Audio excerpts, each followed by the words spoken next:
Hello everyone, welcome to Sarita's vlog. कैसे हैं आप सब? आई होप आप सब अच्छे होंगे। तो आ गई हूँ मैं यहाँ पर किचन में, और मैंने राजमा और काली उड़द की दाल रख दी थी उबलने के लिए, जिसको मैंने ओवरनाइट सोक करके रखा हुआ था, और नमक डाल के इसमें और पानी डाल के उबाल लिया है। इसे मैंने 4 से 5 सीटी लगाई है, तो ये अच्छी तरीके से उबल तो गई है लेकिन गाढ़ी नहीं हुई है। यहाँ पर मैं दाल को तड़का लगाने के लिए तड़का प्रिपेयर कर रही हूँ। प्याज कट कर रही हूँ और कुछ मसाले मैंने पीस लिए हैं। टमाटर को भी मैंने फाइन चॉप कर लिया है चॉपर में। प्यूरी भी डाल सकते हैं लेकिन मैंने उसे अच्छे से चॉप कर लिया है। तो यहाँ पर गरम हो गई थी मेरी कढ़ाई, उसमें मैंने पहले तेज पत्ता डाला है, उसके बाद मैं हींग डाल रही हूँ, इसके बाद मैं जीरा डालूँगी। और जैसा कि आपने देखा कि मैंने प्याज भी कट कर लिया है, उसे भी मैं तड़के में ही यूज़ करूँगी।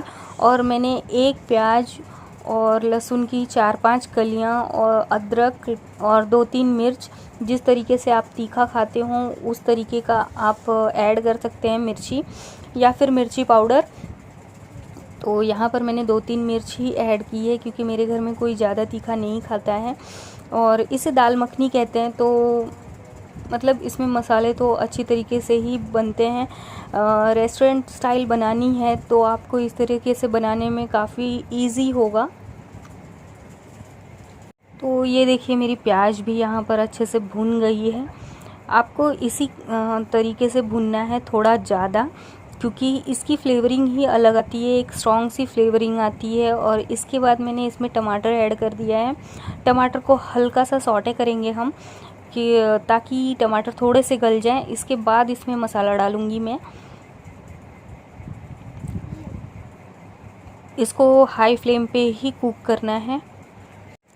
अब यहाँ पर टमाटर भी हल्के हल्के से हो चुके हैं, गल गए हैं। और अब मैं इसमें मसाले ऐड करूँगी जो मैंने पहले से ग्राइंड करके रखा हुआ है, प्याज, लहसुन, अदरक और मिर्ची। तो ये मैंने डाल दिया है। इसके बाद मैं सूखे मसाले ऐड करूँगी। इसको हल्का सा स्टर करके भून लेना है। ये देखिए अब मैंने इसमें मसाला भी ऐड कर दिया है। इसको हल्के हल्के स्टर करते रहना है और नीचे लगने नहीं देना है, क्योंकि हाई फ्लेम कुकिंग है तो नीचे लगने के चांसेस ज़्यादा होते हैं, तो इसे हमेशा ही चलाते रहें। और देखिए मुंबई में डे बाय डे सिचुएशन काफ़ी बिगड़ती जा रही है, क्योंकि जैसे कि अभी मिलते जा रहे हैं पेशेंट्स इतने ज़्यादा हो चुके हैं और पता नहीं कब तक सिचुएशन कंट्रोल में आएगी। 3 मई तक मुझे नहीं लगता कि ये खुलने के कोई आसार हैं। हो सकता है कोई कुछ छूट मिले, बट अभी तो फ़िलहाल कोई भी ऐसी कोई उम्मीद की किरण नज़र नहीं आ रही है। तो बाहर भी इतना अच्छे से, हमारे यहाँ तो बिल्कुल सब्जियाँ बहुत कम मिल रही हैं और जो मिल भी रही हैं वो इतनी अच्छी नहीं है कि उसे लेना ज़रूरी ही हो, क्योंकि फ्रेश नहीं है और पता नहीं डर भी लग रहा है। ऐसा डर का माहौल बन गया है कि कोई भी चीज़ बाहर से ले आने में भी डर लग रहा है। क्या करें अब, जो भी है। दाल मखनी बनाने के पीछे मेरा रीज़न भी यही है कि मतलब घर में जो है उसे बना लेते हैं। और मेरे घर में काली उड़द बहुत पहले से पड़ी हुई थी, उसे ही मैं आज बनाने के लिए दाल मखनी बना रही हूँ। अब देखिए यहाँ पर मेरे मसाले तो अच्छे से भुन गए हैं, और जैसा कि दाल मखनी है और मक्खन ना हो ऐसा तो हो ही नहीं सकता। तो यहाँ पर मैंने 2 स्कूप के करीब मक्खन डाला है। मक्खन भी मेरे घर में काफ़ी दिन पहले से पड़ा हुआ है। इनफैक्ट लॉकडाउन से पहले ही शायद हमने लिया था, फिर उसे कभी यूज़ नहीं किया, क्योंकि हम लोग ब्रेड वगैरह कुछ ला रहे नहीं थे, तो वो पड़ा हुआ ही है। और मक्खन किस चीज़ के साथ खाएंगे, या तो पाव भाजी में खाएंगे या ब्रेड के साथ खाएंगे, तो उस हिसाब से वो पड़ा का पड़ा ही रह गया, उसे यूज़ नहीं किया। तो वो आज काम में आ गया। ये अच्छा हुआ कि पड़ा हुआ था तो वह काम में तो आ गया। और बाकी कोई चीज़ हम इतनी ज़्यादा ले नहीं आ रहे हैं बाहर से। मसाले अच्छी तरीके से भुन चुके हैं मेरे। देखिए कितना परफेक्ट टेक्सचर आया हुआ है मेरे मसालों में। तो ये परफेक्ट टाइम है मैं इसमें अब दाल ऐड करूं। इसका रॉ फ्लेवर तो ख़त्म हो ही गया है, साथ ही में ये नीचे से लग भी रहे हैं, तो एक स्मोकी सा अलग सा फ्लेवर आ जाएगा इन मसालों में। और अब मैं इसमें ऐड कर रही हूँ दाल, जो मैंने पहले से बॉईल करके रखा हुआ था। तो इसको ऐड करने के बाद मैं इनको मसाले के साथ और भी थोड़ा 10-15 मिनट कम से कम तो पकाऊंगी, क्योंकि दाल मखनी का ये ही होता है कि इसे पकने में थोड़ा ज़्यादा ही टाइम लगता है। जब तक कि ये थोड़ी सी क्रीमी ना होने लगे तब तक इन्हें पकाना होता है मसालों के साथ। वैसे तो देखिए आपको दिख रहा होगा कि ये क्रीमी सा लेयर इसके ऊपर आ रहा है, लेकिन अभी भी ये थोड़ी सी बाकी है, क्योंकि मैं इसमें थोड़ा सा पानी ऐड करूँगी ताकि मसालों में ये अच्छी तरीके से घुलकर पके। दाल मखनी को कुकर से निकालने के बाद भी 10-15 मिनट की कुकिंग उसे कढ़ाई में देनी होती है, क्योंकि वो अच्छे से एक थिक कंसिस्टेंसी के साथ ही अच्छी लगती है। तो यहाँ पर मैं वही कर रही हूँ, थोड़ा सा मैंने पानी ऐड किया है। अब इसे मैं 15 मिनट तक कम से कम पकाऊंगी लो फ्लेम पे। परफेक्ट कलर आया है इसमें। ये देखिए दाल में हल्का हल्का सा बॉईल आने लगा है, और इसके साथ मैं जीरा राइस बना रही हूँ। पहले मैं तंदूरी रोटी बनाने वाली थी, लेकिन मैं उसका आटा भिगोना भूल गई थी। तो मैंने सोचा अब चलो बहुत टाइम हो गया है तो जीरा राइस बना लेते हैं, हो सकता है दाल बच जाए तो मैं शाम को तंदूरी रोटी बना लूँ। ये देखिए मेरी प्लेट तैयार है अब पापा को देने के लिए। तो जीरा राइस और दाल, रोटियां और छाछ दिया है मैंने। इसके ऊपर मैंने फ्रेश क्रीम डाला हुआ है, क्योंकि जितना ज़रूरी मक्खन है दाल मखनी में उतना ही ज़रूरी क्रीम भी होता है। तो मैंने यहाँ पर क्रीम भी रखा हुआ है, क्रीम भी डाला हुआ है इसमें। तो कैसी लग रही है मेरी प्लेट आप मुझे कमेंट में ज़रूर बताना। अब ये थोड़ी शाम की क्लिप है, क्योंकि मैं सुबह जैसे कि आपको बताया ही मैंने कि मैं आटा भिगोना भूल गई थी तंदूरी रोटी का। तो दाल तो बची हुई है, लेकिन अब चावल के साथ उसे कोई खाएगा नहीं, तो मैंने सोचा आटा भिगो लेती हूँ। अभी टाइम 5:30 के करीब हो रहा था, 6 बज रहे होंगे शायद, मैंने घड़ी नहीं देखा अभी। तो यहाँ पर मैंने मैदा ले लिया है 2 कटोरी, और उसके अंदर 1 टेबल स्पून मैंने रवा ऐड किया है। इसके साथ थोड़ा सा नमक, बेकिंग सोडा मेरे पास अभी था नहीं और कोई जाने वाला भी नहीं था नीचे, तो वो मुझे मिला नहीं, तो मैंने सोचा चलो जो है उसी में बना लेते हैं। और अब मैं इसमें ऐड करूँगी दही, और इसे मैं भिगो के छोड़ दूँगी। जब सब लोग खाने के लिए बैठेंगे उस वक्त मैं रोटियां गरम गरम सेकूँगी और इन लोग खा लेंगे, क्योंकि शाम का टाइम है, अभी तो चाय वगैरह होगी। चाय के साथ ही मैंने चाय भी साथ में चढ़ा दी थी, और फिर मैंने सोचा आटा भी भिगो के रख लेती हूँ, नहीं तो सुबह की तरफ फिर भूल जाऊँगी मैं। भूलने की बीमारी बहुत बुरी है मेरी, मुझे इसे सुधारनी है, क्योंकि जब भी मैं कुछ करती हूँ तो मैं एक ही काम में कंसंट्रेट करती हूँ और दूसरा भूल जाती हूँ, तो ये मेरे लिए अच्छा नहीं है, तो मुझे इसे सुधारना है। आपके साथ भी ऐसा होता हो तो मुझे कमेंट में ज़रूर बताइएगा। तो यहाँ पर दही भी ऐड कर दिया है, इसे मैं भिगो के छोड़ दूँगी थोड़ी देर, मतलब जब तक कोई खाना खाने नहीं बैठेगा तब तक मैं नहीं सेकूँगी रोटियाँ। यहाँ पर मैं थोड़ा सा पानी भी ऐड कर रही हूँ इसमें, क्योंकि ये आटा थोड़ा सा गीला ही लगाना होता है। तो देखिए अब टाइम कैसा आ गया है कि मतलब बहुत सारी चीज़ों के बिना भी हम काम चला सकते हैं, ये सिखा दिया है टाइम ने हमें। अब देखिए ये आटा तो मेरा रेडी हो चुका है, मैं इसे सेट होने के लिए छोड़ दूँगी, और जब सब लोग खाने बैठेंगे उसी वक्त मैं गर्मा गर्म सेक कर दे दूँगी और वो लोग खाएंगे। ये यहाँ पर 9 या सवा 9 का टाइम हो रहा है, और अब मैं आ गई हूँ रोटियाँ बनाने, क्योंकि अब सब लोग खाना खाएंगे। तो ये आटा देखिए कितना सॉफ्ट हो गया है अब, एकदम मुलायम। और अब मैं इसे थोड़ा सा और सॉफ्ट करने के लिए इसे थोड़ा सा पटक रही हूँ, क्योंकि तंदूरी रोटी का आटा इसी तरह पटक पटक कर ही बनाया जाता है, क्योंकि उसमें लचीलापन जो आता है वो इसी तरीके से आता है। जो एक खिंचाव होता है मैदे का, उसकी क्वालिटी जो आती है वो इस तरीके से ही आती है, तो इसे इसी तरीके से मारना होता है।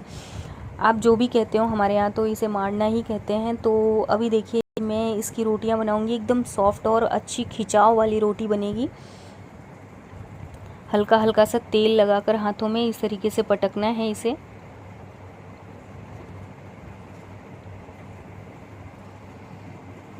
आप इसे जितना ज़्यादा इस तरीके से करेंगे उतनी ही अच्छी रोटी बनती है इसकी। मैं इसे पहले भी ट्राई कर चुकी हूँ, और फिर इसलिए अब सब लोग डिमांड करते हैं कि घर में ही तंदूरी रोटी बनाओ। क्योंकि टाइम ज़्यादा लगता है इसलिए मैं थोड़ा सा अवॉइड करती हूँ, इग्नोर करती हूँ उन लोगों के डिमांड को। अब देखिए सारा गुस्सा उतारने के बाद लॉकडाउन का ये आटा मेरा सेट हो चुका है बहुत अच्छे से। आप में भी जितना गुस्सा हो आप भी अपने आटे में उतार सकते हैं, क्योंकि ये एक अच्छा तरीका है किसी को बिना बोले अपने गुस्से को जाहिर करने का। तो देखिए यहाँ पर अब ये आटा इतना सॉफ्ट हो गया है कि बहुत ही अच्छे से रोटी बन जाएगी इसकी मेरी। तो मैं इसे थोड़ा सा बेल लूँगी, क्योंकि वैसे तो इसे हाथों से ही फैलाया जाता है, लेकिन मुझसे वो इतना अच्छे से बनता नहीं है, तो मैं थोड़ा सा इसे आकार दे लेती हूँ। उसके बाद फिर हाथों से मैं इसे बढ़ा लेती हूँ थोड़ा सा और।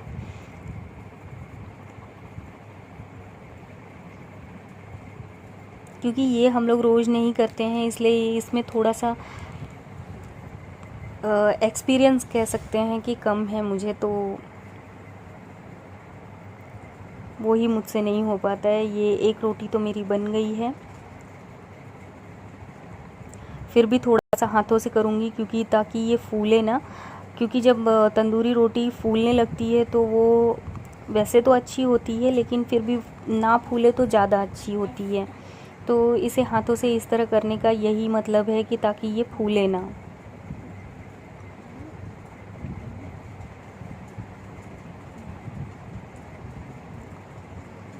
और थोड़ी सी बड़ी भी हो रही है, तो ये देखिए हाथों से इस तरीके से करने से ये थोड़ी रोटी बड़ी भी हो जाती है और फूलती भी नहीं है। अब देखिए ये रोटी मेरी हो गई है। मैंने जिस साइड मुझे तवे में चिपकाना था उस साइड मैंने थोड़ा पानी लगाया है इस पर, ताकि ये तवे पे चिपक जाए अच्छी तरीके से। और जैसे ही लगे कि अब पीछे से ये हो गई है तो इसे तवे को थोड़ा सा उल्टा करके हमें सेकना है। डायरेक्ट आंच पे ही सेकना है, ताकि ये रोटी आगे से भी अच्छी तरीके से सिक जाए। और ये हाई फ्लेम ही करना होता है, क्योंकि पीछे साइड में भी रोटी अच्छी तरीके से हो जाए और आगे से भी। तो हम लोग आगे से तो सेकते ही हैं, ये देखिए कितनी अच्छी सिक रही है ये रोटी। आप भी बनाकर ज़रूर ट्राई करिएगा। इस एक रोटी को बनाने में करीब 5 मिनट से 6 मिनट का टाइम लगता है, क्योंकि ये थोड़ा पकने में टाइम लेती है रोटी, इसलिए मैं इसे अवॉइड करती हूँ, क्योंकि ये टाइम ज़्यादा लेती है और काम बहुत ज़्यादा होता है। यहाँ पर मैं बटर लगा रही हूँ, क्योंकि गरम रोटी में बटर अच्छी तरीके से स्प्रेड हो जाएगा और रोटी भी अच्छी लगेगी।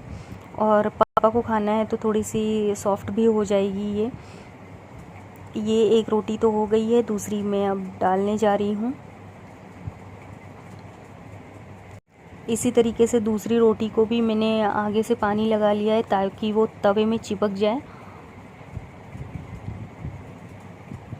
ये डालने के टाइम थोड़ी सी सिकुड़ गई है मुझसे, क्योंकि इसका एक्सपीरियंस नहीं है रोज़ का, तो ये थोड़ा सा हो ही जाता है।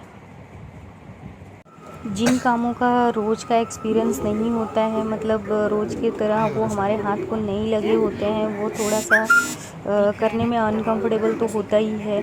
और वैसा ही मेरे साथ भी है, मतलब ये मेरे लिए रोज़ का काम नहीं है, तो मुझे थोड़ा सा ये हो जाता है कि टाइम भी लगता है और मतलब इतना परफेक्ट नहीं हो पाता, लेकिन फिर भी बहुत अच्छा हो गया था। ये देखिए दूसरी रोटी भी मेरी एकदम अच्छी सिक गई है। पता ही नहीं चल रहा था कि ये बिना तंदूर के सिकी हुई रोटी है। बहुत ही अच्छी, खाने में बिल्कुल टेस्ट में कोई फ़र्क ही नहीं था। तो आप भी ज़रूर ट्राई करिए। तो बस फिर सारे काम ख़त्म करने के बाद, सबको खाना खिलाने के बाद, अब हम लोग आ गए थे बेडरूम में और फिर इन दोनों को बिठाया था पढ़ने के लिए, जिसमें से कि मिन्नी बिल्कुल नहीं सुन रही है, वो तो गाना गा रही है और नन्ही थोड़ी सी रीडिंग कर रही है। तो अभी इस व्लॉग को मैं यहीं पर एंड कर दूँगी, क्योंकि व्लॉग मेरा लंबा हो चुका है काफ़ी। तो अगर आपको मेरी वीडियो थोड़ी भी पसंद आती हो तो लाइक करके ही जाइएगा, और अगर आप मेरे चैनल पे नए हैं तो सब्सक्राइब करें, अपनी फैमिली फ्रेंड्स के साथ शेयर करें, ताकि मेरी वीडियो को ज़्यादा से ज़्यादा लाइक मिले, शेयर मिले और कमेंट मिले। तो मैं अब इस व्लॉग को यहीं पर एंड कर देती हूँ। आप देखिए, मिन्नी को एंजॉय करिए। मिलती हूँ आपसे नेक्स्ट ब्लॉग में, तब तक के लिए bye bye. Thank you, thanks for watching. Over the years, the times of India champions many girls from working towards the better.